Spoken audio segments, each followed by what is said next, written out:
में सरकारी नौकरी पा लेना किसी सपने के सच हो जाने जैसा है। वहीं अगर किसी को आईएएस या आईपीएस का पद मिल जाए तब तो समाज में उसका कद और बढ़ जाता है। आज के समय में अगर आप किसी भी युवा से पूछें कि वे क्या बनना चाहता है तो ज्यादातर आईएएस या आईपीएस ही बोलेंगे। लोग आईएएस से जुड़ी हुई प्रशासनिक शक्ति और उससे मिलने वाली सुविधाओं से इतना ज्यादा प्रेरित हो गए हैं कि इसे पाने के लिए कुछ भी करने को तैयार हैं। आईएएस का पद है ही ऐसा। एक आईएएस को उसके जिले का राजा कहा जाता है, लेकिन इस पद को पाने के लिए कड़ी मेहनत भी करनी पड़ती है। कहने को तो आईएएस एक प्रशासनिक नौकरी है, पर जिले के सभी राज्य सरकार के डिपार्टमेंट कहीं ना कहीं इस पद से जुड़े होते हैं, जिसको संभालने की जिम्मेदारी एक आईएएस अधिकारी की ही होती है, जिस वजह से युवाओं में इस पद को पाने की इतनी होड़ है। ऐसे में आइए उन वजहों के बारे में जानते हैं जिसके चलते आईएएस या आईपीएस आज के समय में लोगों की फर्स्ट चॉइस बना हुआ है। नंबर 1, प्रशिक्षण। आईएएस हो या आईपीएस अधिकारी, इनको मिलने वाली प्री सर्विस और इन सर्विस ट्रेनिंग इन पदों को पाने का सपना देखने वाले युवाओं के लिए सबसे बड़ा आकर्षण का केंद्र है।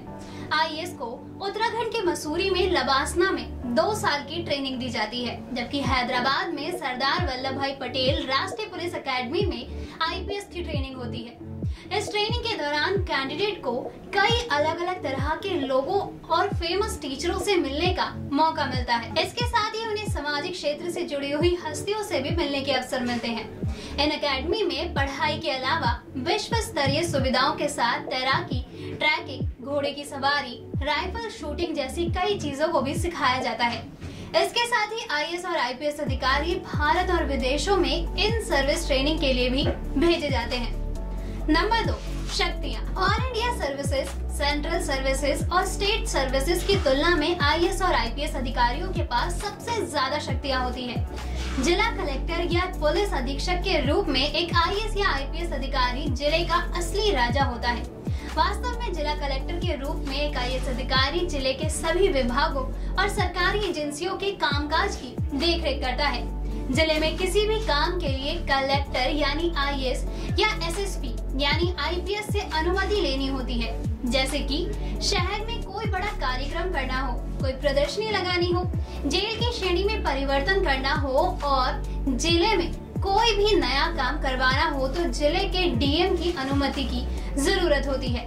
यहाँ तक कि बिना चीफ सेक्रेटरी की सलाह के राज्य का कोई मंत्री पेपर में विज्ञापन भी नहीं दे सकता। शहर में रैली निकालनी हो तो पुलिस यानी आईपीएस की अनुमति होनी चाहिए। वेतन और भत्ता, चाहे वह किसी भी राज्य में सेवा कर रहे हो, देश भर में आईएएस और आईपीएस अधिकारियों के वेतन मान सामान्य होते हैं।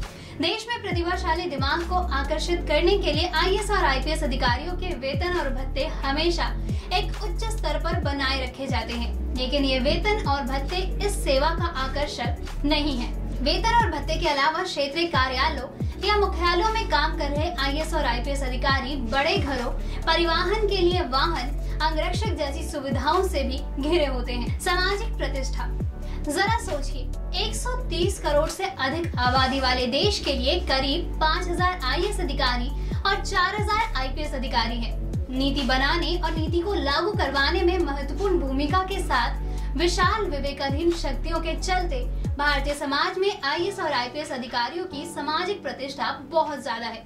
इसके अलावा मंत्रियों और उच्च स्तरीय राजनेताओं, व्यवसायियों और मशहूर हस्तियों से भी इनका मिलना जुलना होता है, जो आईएएस और आईपीएस अधिकारी के पद को और भी ज्यादा आकर्षक बना देता है।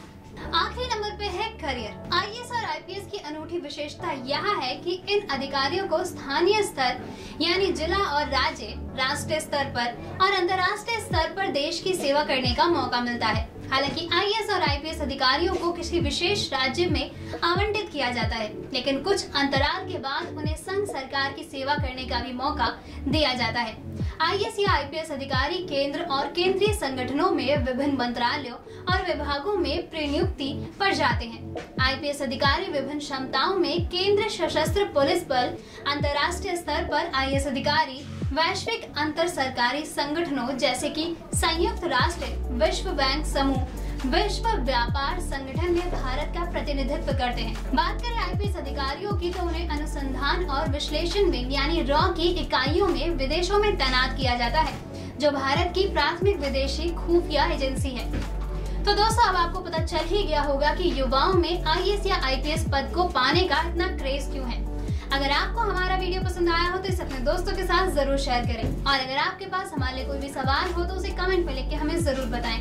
जल्द ही आपसे फिर मुलाकात होगी एक नई वीडियो पे एक नए टॉपिक के साथ। तब तक के लिए नमस्कार।